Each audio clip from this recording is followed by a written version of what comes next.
Thank you. Okay, so as he said, I'm a PhD student in Dr. Chao's research group. This is my first semester here, but I already spent one semester here as exchange student. So I'm going to introduce you to what we are doing in the lab. It's not very related with PID control, but I think it's kind of interesting too to tell other people what I'm doing. Then I will, I don't know how many of you have a lot experience with PID control. If you have a lot of experience, you won't learn anything here. This is very basic stuff. It's just for people that, hobbies that like to build some kind of stuff at home.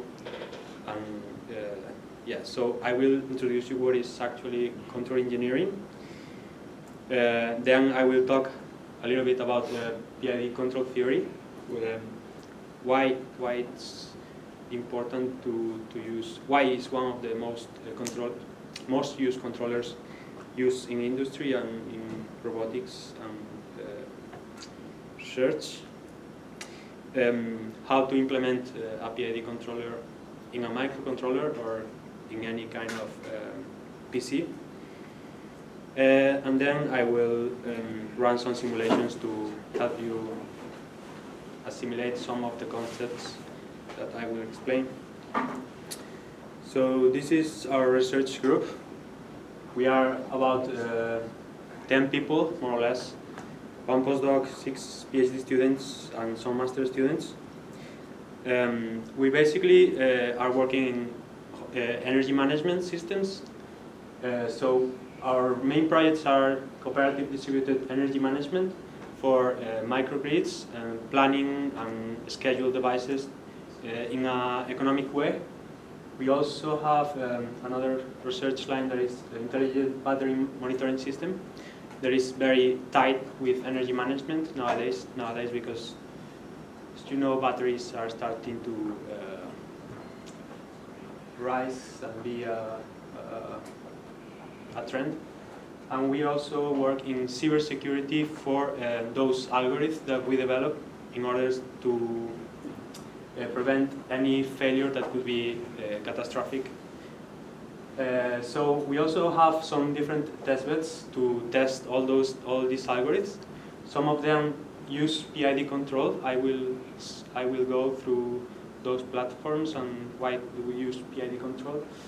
Like the iSpace, where we have some different robots collaborating with each other and following different lines in the floor. The Green City, where we test the distributed control algorithm for the smart grid, virtual power system, and we have also an electric vehicle emulator. So I will go really fast through this. We are basically doing optimization for energy management.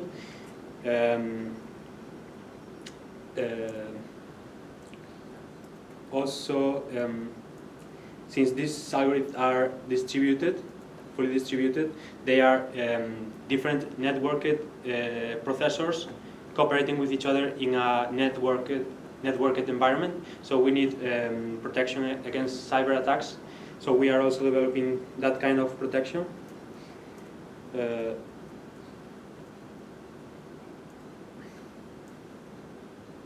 And the battery system, we are developing models, 3D models, and also a Thevenin circuit model equivalent that we use in order to estimate in real time and online the state of charge, the state of health of the battery, and state of function that are very important for our energy management systems.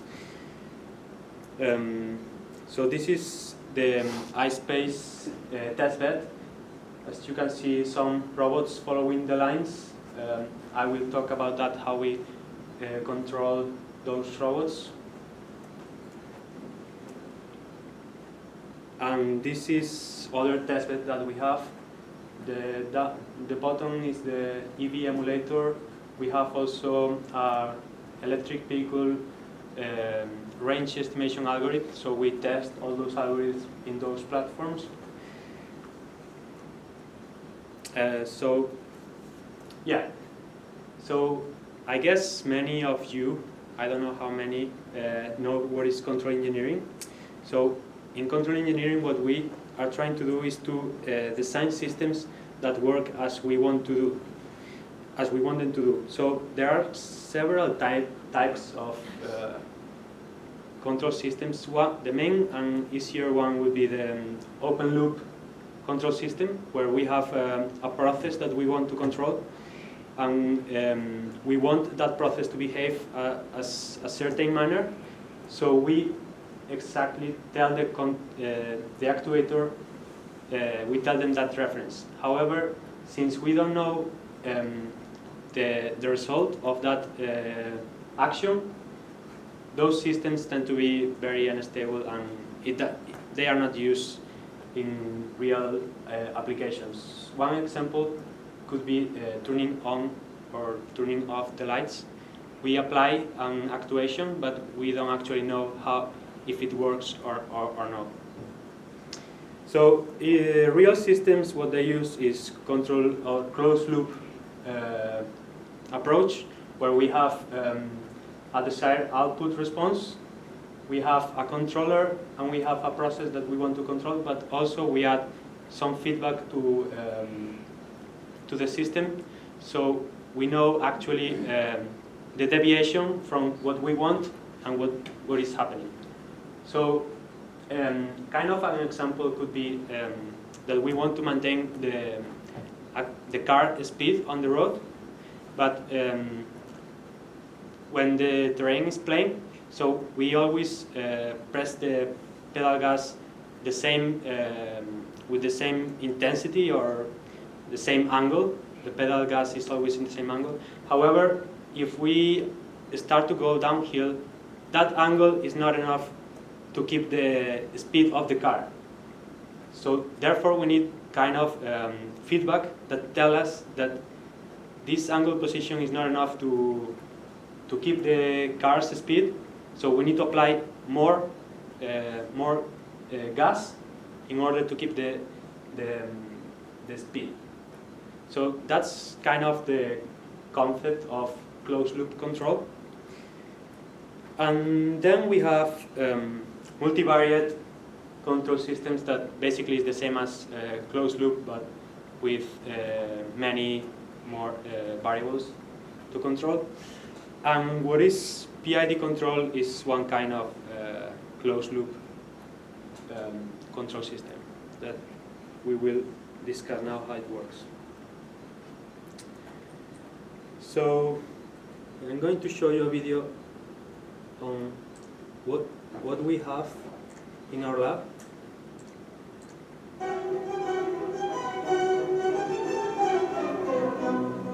This is kind of an indoor, oops, sorry.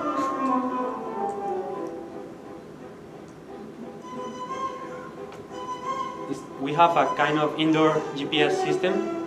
So we have some robots following the lines based on color sensors.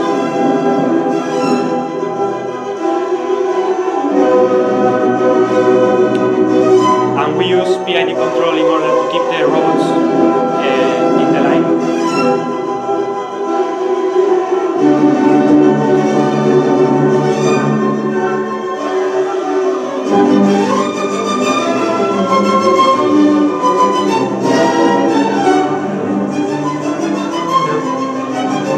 Yeah, they have you turn down the volume.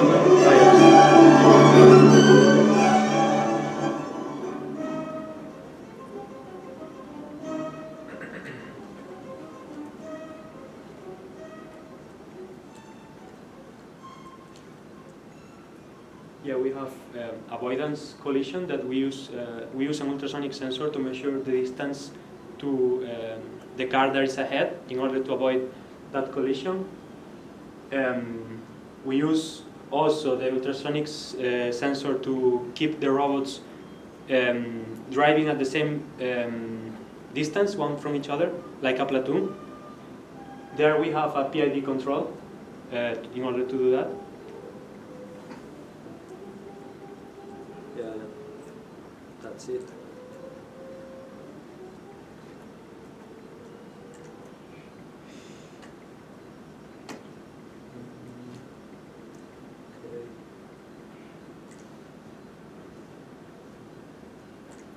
let's go back to the presentation.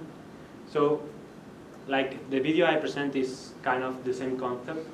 So imagine that you are driving a car. So the car is the process that you want to control. The reference is the road you want to keep within the lines. The controller in this case is your head, your brain, and the sensor is your eyes. And you apply those actuation with the pedal gas and stop pedal and the steering wheel. So in our platform, in iSpace, what we have is the robot that we want to control, the reference that are the black lines, the controller that is Lego Mindstorms, and the sensors that are light sensors to detect the line in the track, and ultrasonic sensors to detect the presence of another car and avoid collision. So regarding PID control theory,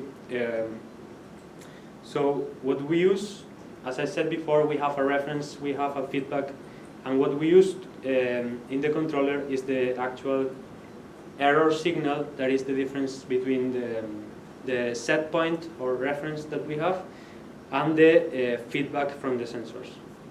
So we apply that error signal to our PID, and basically PID has three main components that are a proportional component where the output is proportional to the error itself, as we can see in this formula. Then we have the integral component where we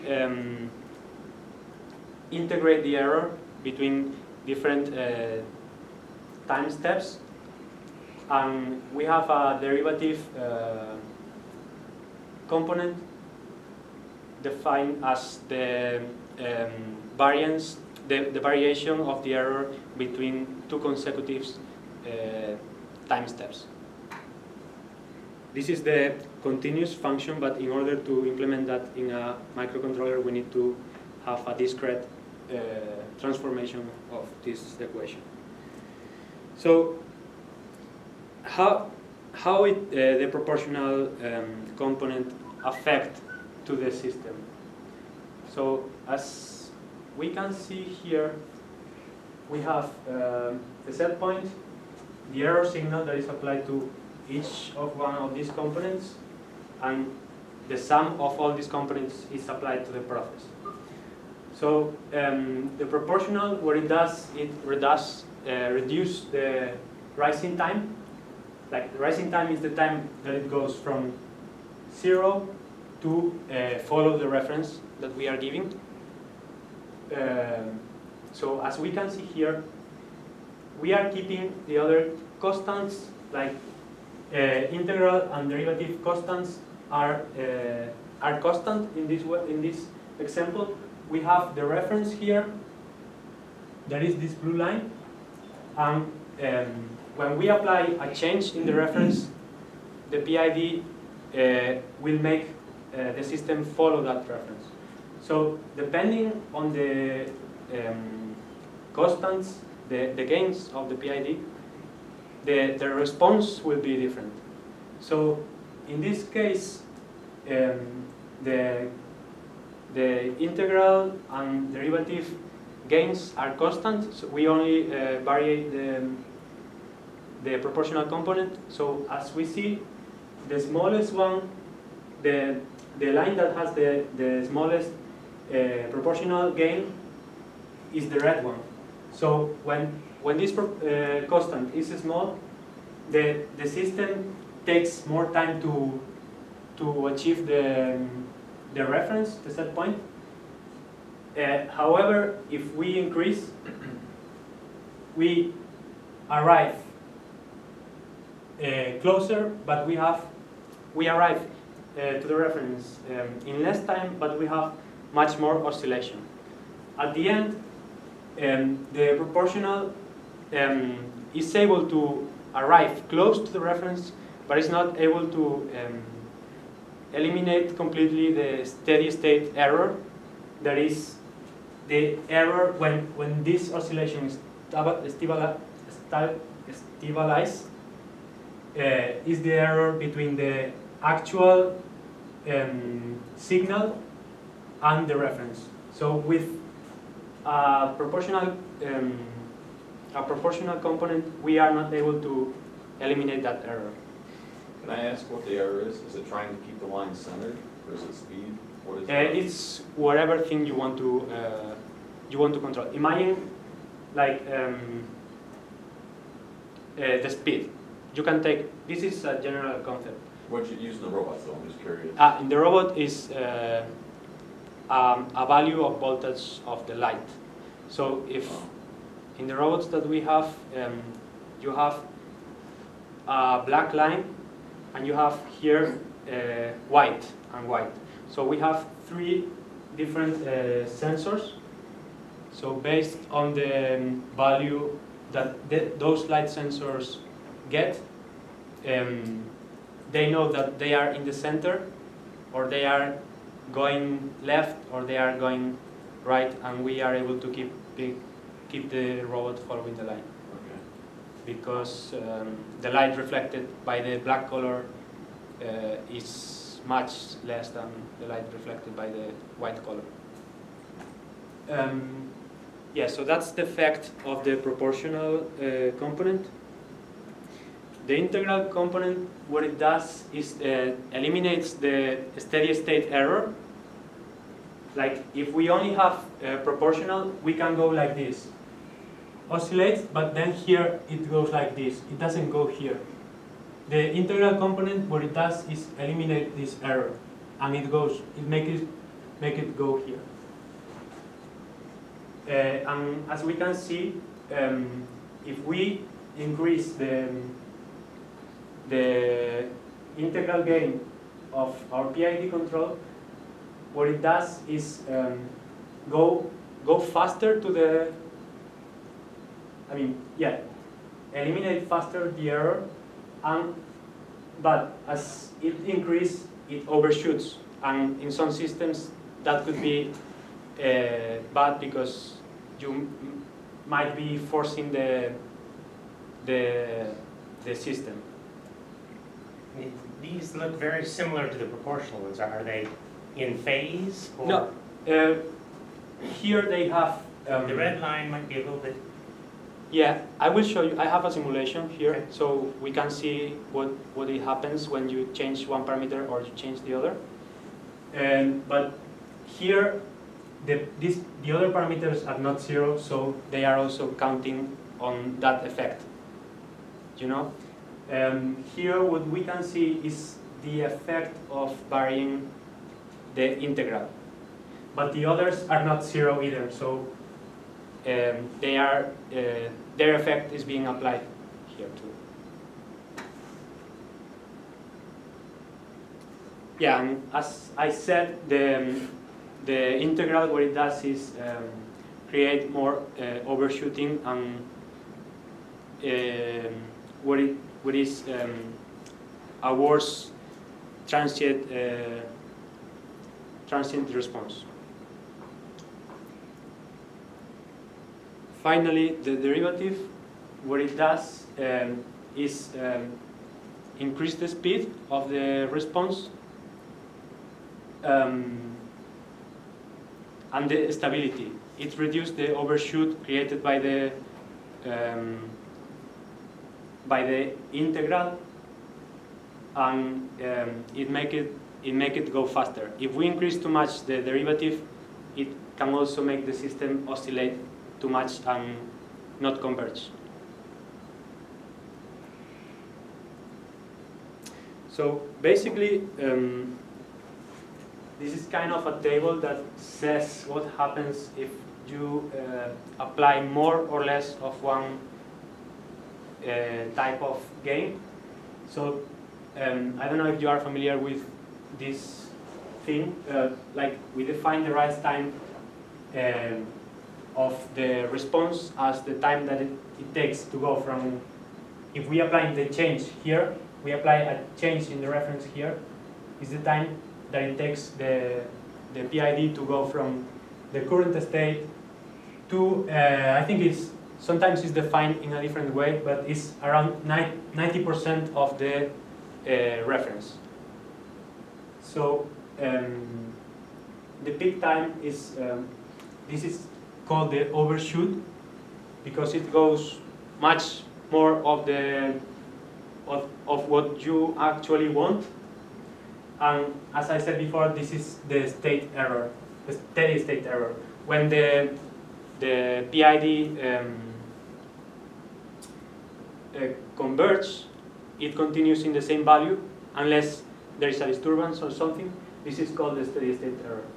So as a summary, the proportional gain, what it does is decrease the rise time because it's proportional to the error. The more error we have, the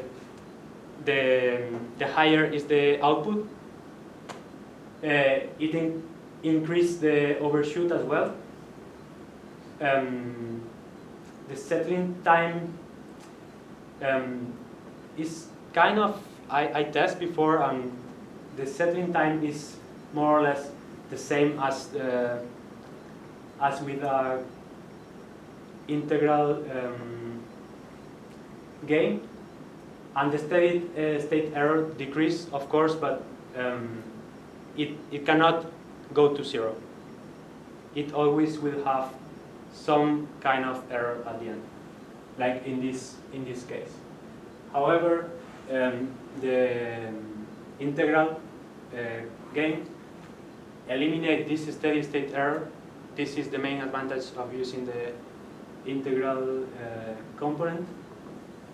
Increase the settling time, the times that it takes to stabilize the system, and increase the overshoot, because when you increase the settling time, you also will have more oscillation at the beginning. It's a faster response, but it goes more over the limits. And finally, the derivative, what it does is basically improve the. We usually want to use derivative when we want a faster response, because it's eliminate part of this overshooting, and it make it go faster to the convergence. So I have some example that we can check. So this is a model that I programmed in MATLAB. So what we the first we have the model of the plant, that is the process that we want to control. Usually we model these systems using the Laplace transform. This is a continuous. When you do in a microprocessor, you need to use discrete. But for the example and see how things vary, it's enough. So the model, the mathematical model, after we add the control, as in the block diagram that we saw before, is this one. The model of the plant alone is that one. So what we are going to do here is to see how when we apply, when we change the x is the state that we want to control. And in order to control the x, that is the distance of this trolley, we apply some force F. So we have a string and a damper. Yeah, so what we are going to see is how, with a PID control, when we change the reference x in one unit, how the system responds, how the F is calculated. So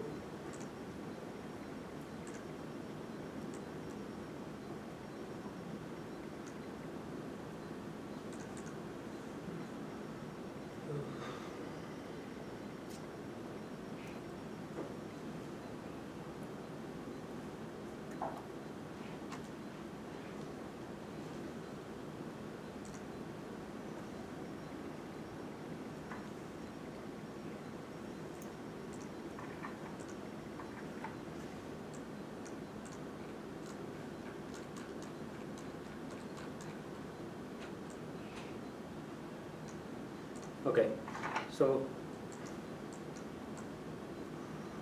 we have here the model of our system, and we have here, I programmed several cases. Here, KP is the proportional, KI is the integral, and KD is the derivative. So in the first case, we have just proportional component. Then we have the proportional, but higher. Then we add the integral component, and then we add some derivative, like here is 20, then it's 30, and then it's finally 50. So if I run this,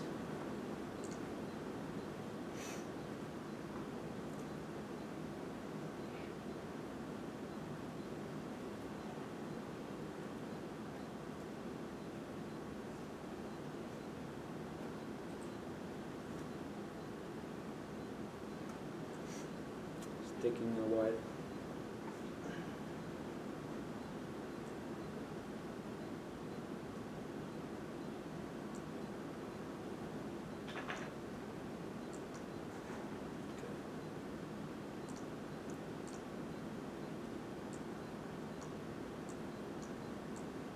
Okay, so the difference between the first one and the second one is the proportional constant is different. In the first one, I think is 100 something, and in the second one is 350, I think. So as you can see in the first figure, there is this one. Despite that we apply a change in the reference of 1 unit, the output doesn't go to the 1 unit. It has some steady state error, so it goes next to 0.8. When you want it to go to 1, it only goes to 0.8 with the proportional component. So in the next one, we have also only proportional component, but we increase this component. So what it does is it actually reduces the steady state error, but as you can see, it doesn't reduce completely because the amplitude is still not 1, it's less than 1. In the third figure, we apply the integral.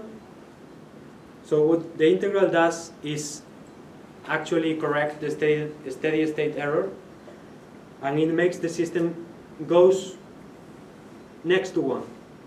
In here is, in the second one is 0.946. In the one that we add the integral, it's almost it's almost 1. It eliminates the error of it eliminates the steady state error. So in the next figure, we start to add, we want a faster response and with less overshoot, with less oscillation, so we add some derivative component.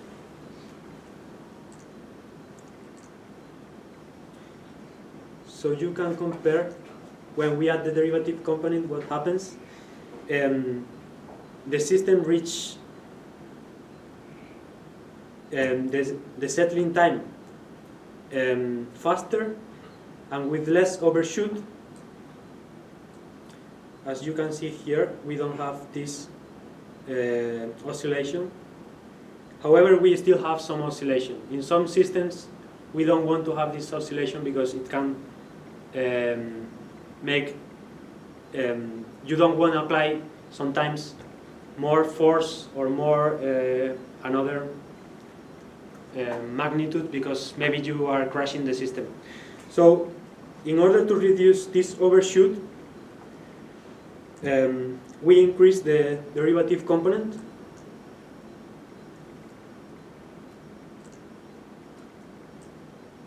As here, so this is the fourth, this is the fifth, with more derivative component. So it actually reduced the overshoot. It doesn't go greater than 1, and the steady state result is practically the same. I cannot see the difference. And at the end, I have one last one where we increase more the derivative component, and as we can see that it reduces more this small overshoot. It makes it smoother. Yes, so with this simulation, I hope you see how these components affect to the output of the PID. Question. Yeah. Instead of them being 3 constants, what if they were weak functions of time, like when it was about to reach steady state error, you begin increasing the integral component? Yeah. Yeah. That's been tried, I assume? Yeah, that can be, yes. There are a lot of PID versions. Here I'm just explaining the main concept of PID, but in industrial applications you have a lot of different versions where, as you said, if you want, it's called kind of hybrid PIDs. You want faster response, but with faster response you get a lot of overshoot and those things. So yeah, what I'm trying to say that this is just the core of PID, but there is tons of versions that you can implement it in a lot of different ways. And the main feature of PID control is that it's highly dependable of the application, because in some application it can work better in a way, in another application it can work better in another way. Like in heating something, when you are heating something, you need to control the temperature of the system, but heating something has a lot of inertia. It's not easy to change. Even if you have a fast response, the system won't change because the heat takes more time to spread and those things, you know. So it's very highly dependable with the application that you are running. And the good thing about PID is that in the internet you can find almost everything, because it's really old technology that we still use nowadays, but it's very well known. So in the examples you have given, like you showed a bunch of areas where PID controllers are being used, and all of them kind of are real time or maybe. So such PID systems, do they have like a multiple like dynamic transfer functions, like dynamic poles and zeros? Yeah, this is the transfer function of the dynamics. But it's a fixed transfer function, and the poles and zeros are kind of defined for the entire system. It doesn't change based on that. No, this is actually some third order differential equations. So the dynamics are represented in this transfer function. I don't know if. Yeah, It's only controlling one variable, the f, right? Yeah, in this case we are only controlling f to reach a state in x. Okay. So you need more outputs. Yeah, I mean, I was curious if the transfer functions, like, probably there are combinations of transfer functions for. Yes, yeah. I mean, if the system changed, the transfer function changed because the transfer function, what it does is represents the dynamics of the system. Like x divided by f is the state divided by the what you are applying to the system. That is f. So then here we have the Laplace transform. There is a mathematical transformation, but as you can see here, the position of the trolley is proportional to k and is proportional to the derivative of x, that is the speed, times the damper. Yeah, that's, the damper, what it does is the position, it depends on the speed. It's like when you go in your car, what it moves, the damper, it actually depends on the speed that you are going. So yeah, answering your question, the dynamics are represented here. Thanks. I think it looks like there will be several transfer functions for each parameter, and then everything will be working together. Yeah, in this case, because you only want to control one variable, you don't have that. Okay. So, as I said, in order to implement that in a microcontroller or a PC, this continuous equation, we need to make it discrete so it can run in a computer. So this is actually the equivalent formula of the continuous one. So what we have is the Kp times E is the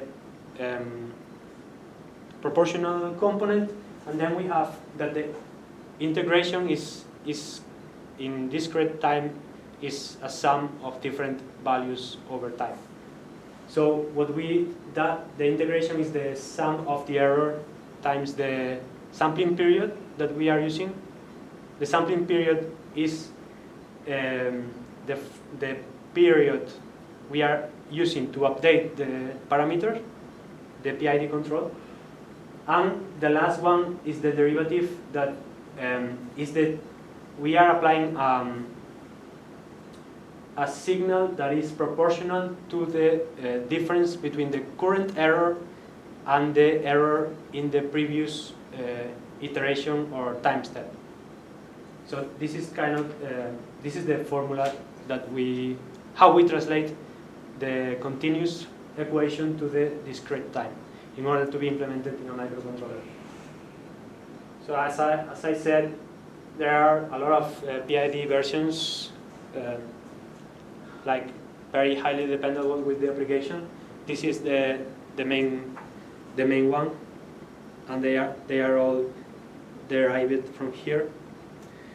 So a pseudocode, because there are on the internet, if you want to implement a PID control, you just go to Google and it will, and if you want a programming language, you just go to Google and set PID control in X in a programming language. However, the idea is that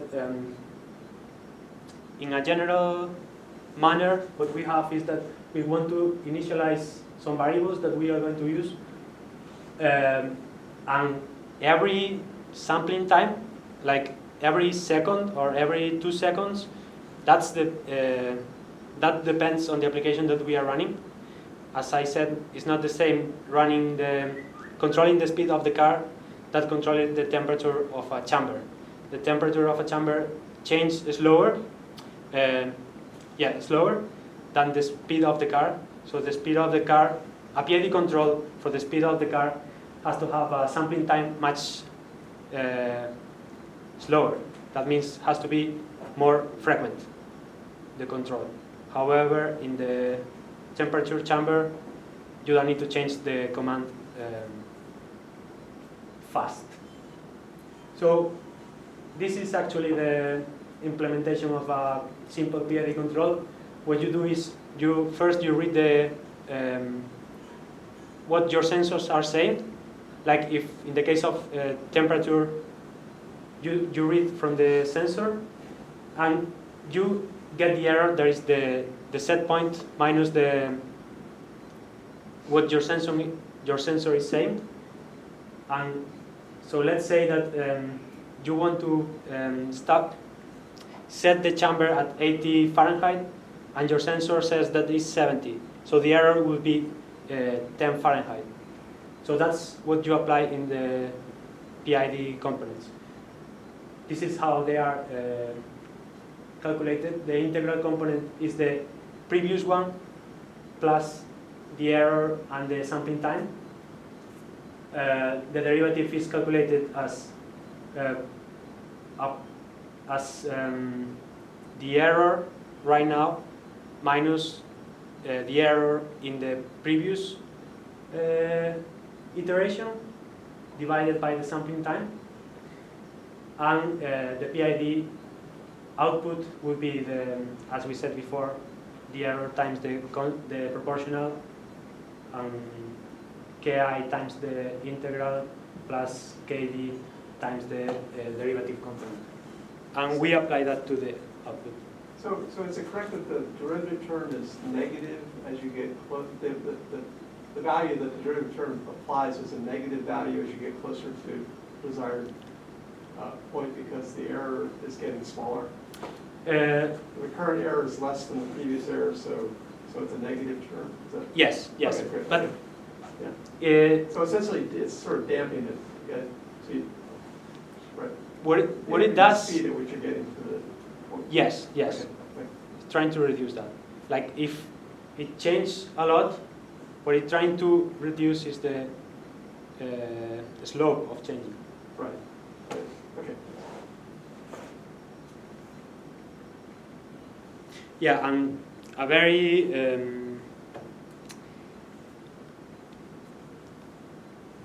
something that some people find very difficult to do is tuning the PID parameters, because in the case that I showed, I have the model of the system, but usually you don't have the model of the system. You just apply some output and see how it reacts. So it's basically an iterative process, but there are some ways to do it in a methodological way. So a simple empirical method that is well known by a lot of people, it's on the internet, is that first you need to tune the proportional component, so until it starts to oscillate. When it starts to oscillate, you want to reduce the steady state error by increasing the integral component, and once you eliminate the integral component, you will have some overshoot due to the proportional and the integral. So in order to reduce that, you apply, if you want, it depends on the application, I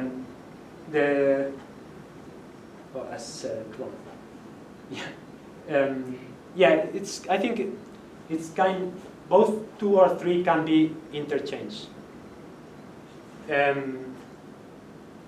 What it does is that, as we said before, the integral reduces the steady state error, and the derivative reduces the oscillatory component. But as we said, this is always depending on the application that you are running.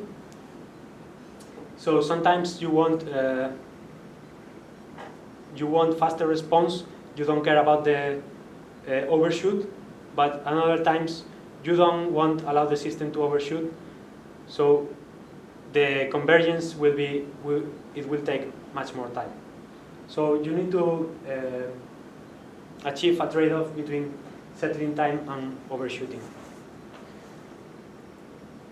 Yeah, and that's it. I will show you a simulation that we have developed in order to tune the parameters of our robots.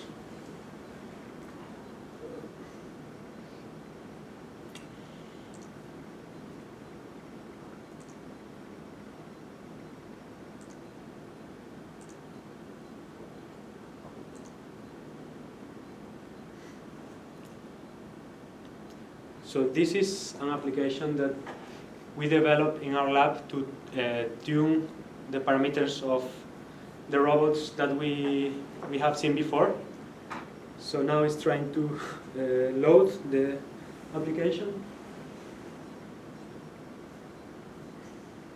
Okay, so instead of using load the parameters into the robot and see what happened, we developed these applications so we can check the parameters in the computer and then apply to the robot.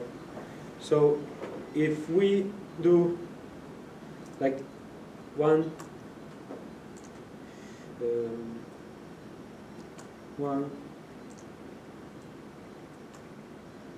and we simulate this. Now it's doing the simulation and then it will show the results.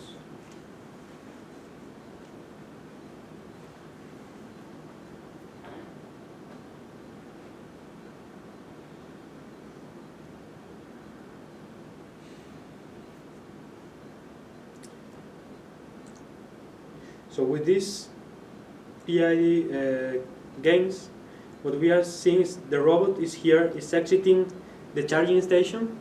So it tries to follow the line,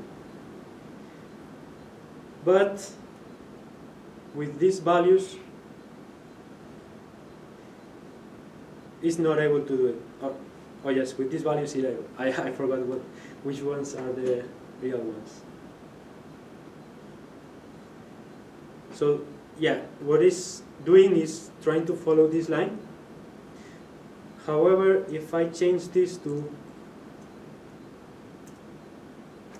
5 and I simulate again, we can see that how the robot cannot, since the proportional component is too high, the robot misses the black lines and it continues straight without following the lines. So I think should be done.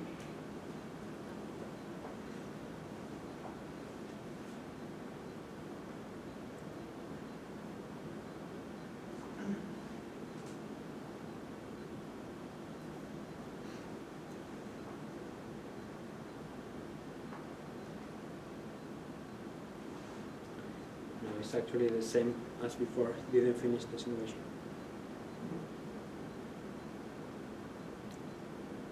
Question? Yeah. So your PID loop is just on following the line, but it does, you haven't talked about the rest of the application, which is the forward speed, right? Yeah. The velocity Yes. of the device might be open loop, and you Mhm. might say go, and then the following of the lines is PIDing the change of the wheels, or you could actually control the speed and the wheel direction. Yes. So you've got, like, as you said throughout your talk, you've got a lot of real-world example of modifications to the PID loop where you don't have a simple step response, right? Yeah. It's not Yeah. just a weight on a spring. Actually, in our robots, we don't have a simple PID. We have 3 PIDs. So when the line is straight, we have some parameters. But when the robot detects a change that is to the left, the PID parameters change. We call it scheduled PID control. Profiling is what we used to call it? Yeah. Okay, yeah. So we have 2 types of curves. We have, we call it, I don't remember how we call it, but it's one that is more a higher angle, and the other is like if it goes like this, and then like this, as a small curve. So we have different gains to manage the robot in a straight line, a small curve, and then another type of curve that has more less angle.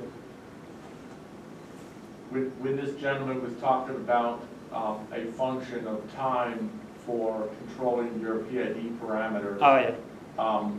It reminded me of, we used to do profile motion, and you would be in certain sections of your profile, like either you'd be ramping, or you'd be slewing, or you'd be decelling, and then all of those can have an effect on your PID parameters, especially something we used to throw in all the time called feed forward, where you want to basically remove your damping term when you're trying to move at constant velocity, because it's just constantly fighting your algorithm to keep your constant velocity. Yeah. So the PID of a step function holding into a constant spot is completely different than your constant motion or other algorithms like balancing a drone or things like that. Yeah. Yeah, it's totally depending on the application that you are running. You will have to do some changes. Yeah.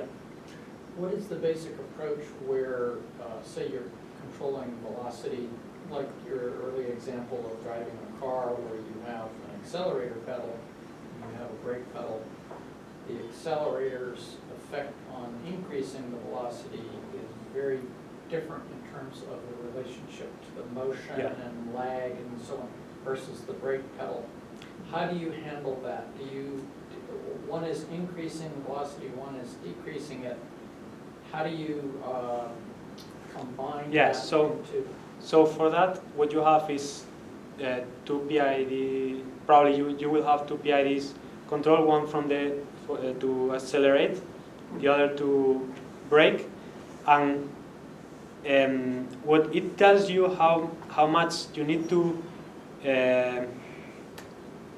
pulse the pedal is the gain. So the gain is very important part of this because it actually it is adapted to the system that you have.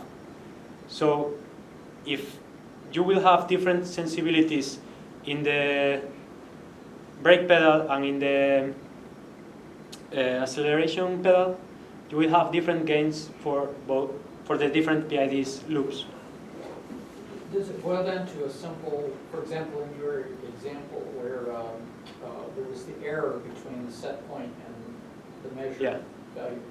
Would it be as simple as saying, I'm above my set point, therefore I'm using the PID to do with the braking, or I'm below my set point, therefore I'm going to use the PID to do with the accelerator?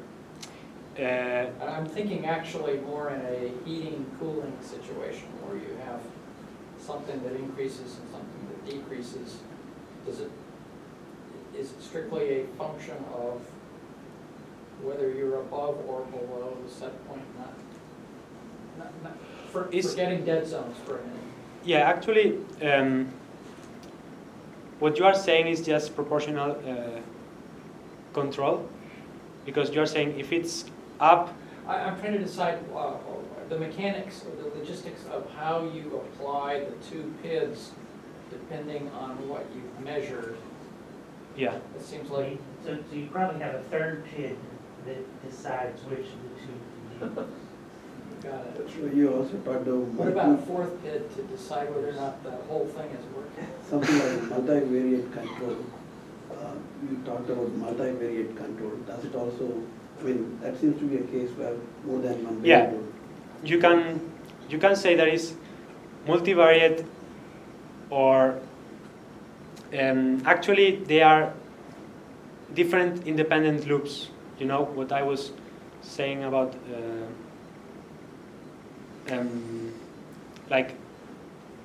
brake or steer. They are two independent control loops. So I wouldn't say that that's multivariate. It will be multivariate if those states affect to each other, then it will be multivariate. But if you have one that is follow the line and the other is control the speed, they are independent from, I mean, in some cases could be dependent on each other. So if you had to go faster and went straight, it would be dependent on each other. So like on a curve, slow down. Yeah, that could be a case, Faster. yes. That could be a case, they are depending on each other, yes. I think that is just a question of terminology, you know? Yeah.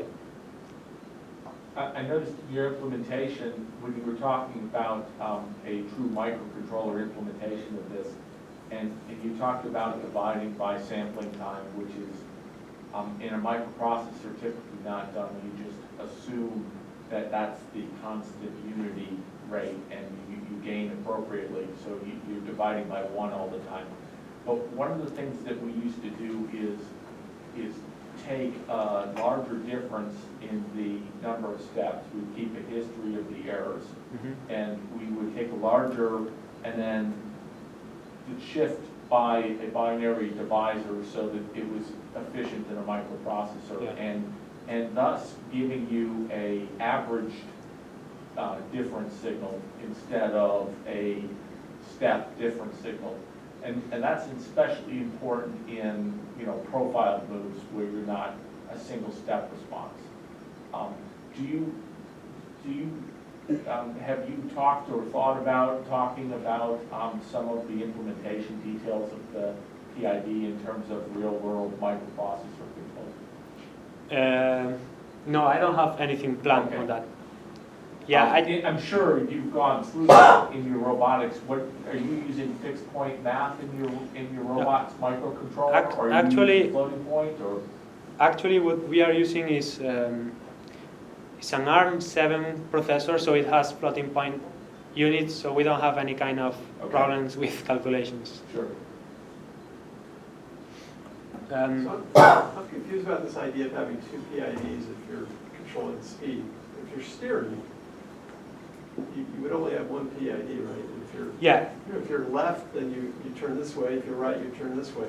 Yeah. Assume acceleration is essentially the same thing. Except Yeah. If you're going, if your error term's positive, you brake. If your error term's negative, you accelerate. Or But at a very different rate. well, yeah, sure. Very different. Yeah, but the gain, you'd have a different gain applied to the control, but it would still only be 1 PID. right? yeah. No, I mean, it doesn't have to be. What we do for our robots, because our robots are called differential, so they turn by changing the speed of the wheels.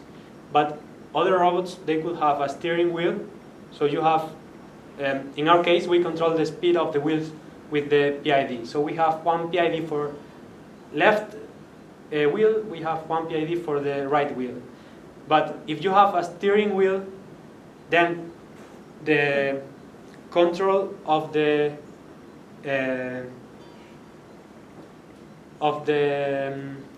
how it follows the line will be different of the PID control of the speed. Right. Sure. That sounds logical. Okay. So your definition of PID is the accumulation and not the equation at the bottom. Yeah. But I mean, in terms of braking, I mean, that your error resistance is braking too. So anyway, I mean, but it seems like there would be 1 PID that controls your speed, and it's, you know, controlling either. Yeah, but if he's using the wheels to Yeah, control sure. turning, Well, yeah, right, that's then the a- error rates on the wheels at the same time going to be different. You need 2 different bits to deal with that. Yeah, that's a more complicated Yeah. system. Yeah. So what we have in the wheels is a constant speed that is open loop. We just set that speed, and then we have plus something if you want to turn left or reduce the speed of the right wheel if you want to go right. So yeah, maybe it's not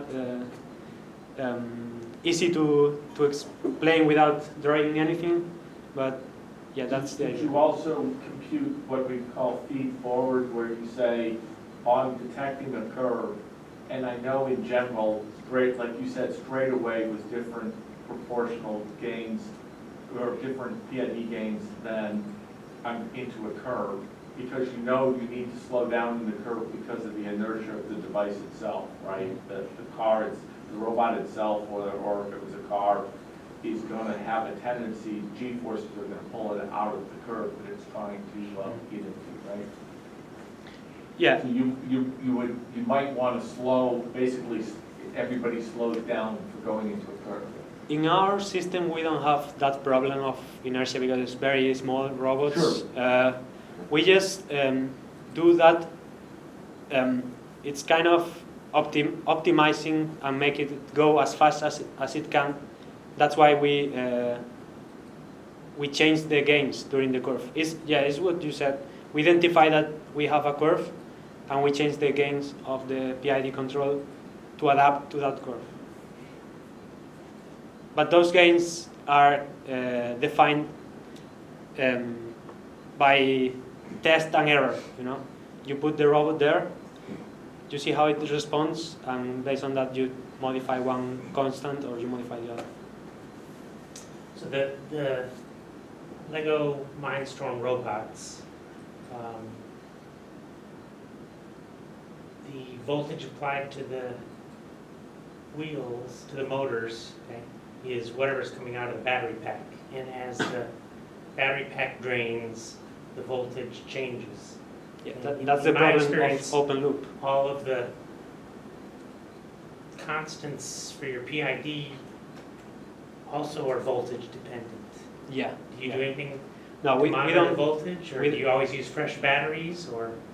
Uh, That's why they always go back to the charging station, yeah? Yeah, that's a emulated charging station, but yeah, what you say is right. We have an open loop to control the speed.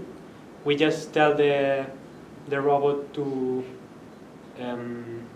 Actually, now that I remember, we have open loop because it's a servo motor, so it already have feedback inside the motor. So that's it's already compensated by the servo motor. Yes. How did you know to design the software to emulate the robot? Is this like a out-of-the-box software you can plug in? No, actually, they other students in 2012 developed this. What you have is that you know the equations. If you have one speed in this wheel, you know you have one speed in the other wheel, so you know where you are going. So you can define here where you are going based on those speeds. Probably, in order to make this system the same as the real one, you need to also tune some parameters, because it will be, most likely it will be different. But it's kind of showcase application. Did they get pretty close to the real world one? Actually, I don't think so.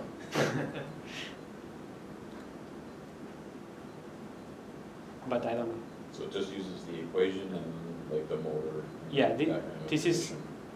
Hammer of the wheels, yeah. wheelbase. Because I think this software is just using one PID loop that is to change the angle.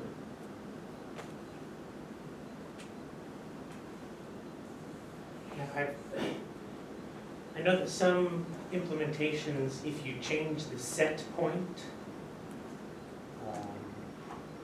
while you're driving, okay, that messes things up because the derivatives are now from The previous one. part of the previous one and this one, and Yeah, you can reset the parameters. Like sometimes you, it's called an anti-wind up for the integral part. When it increases a lot, you reset that to improve the the response. So yeah, those are kind of the things that you see when you are actually building something, and you need to deal with those things. It's all very highly dependable on the application. Yeah, so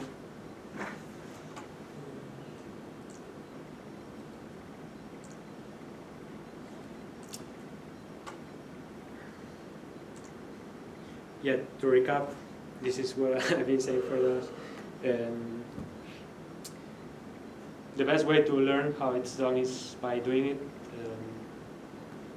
And if you guys are interested, there are a lot of material on the internet, both YouTube tutorials, code samples, even the projects already developed for you to get the same stuff and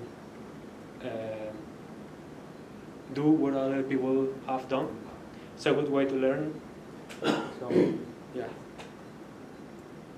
Thank you for your active.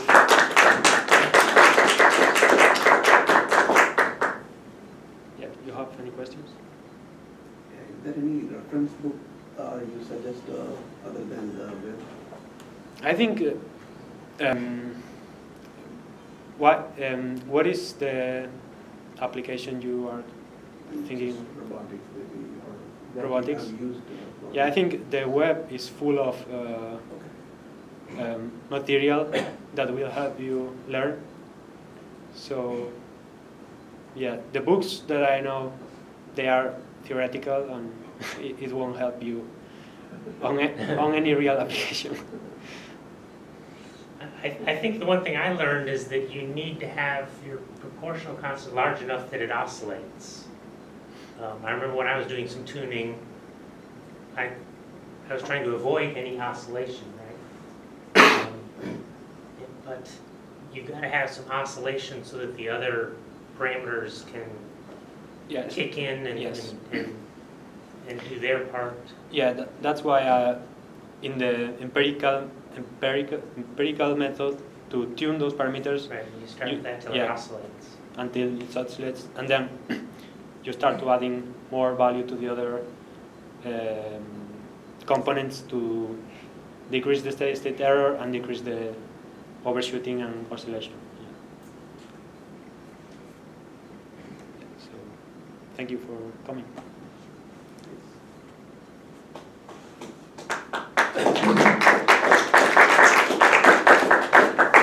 Good luck with your project. Thank you.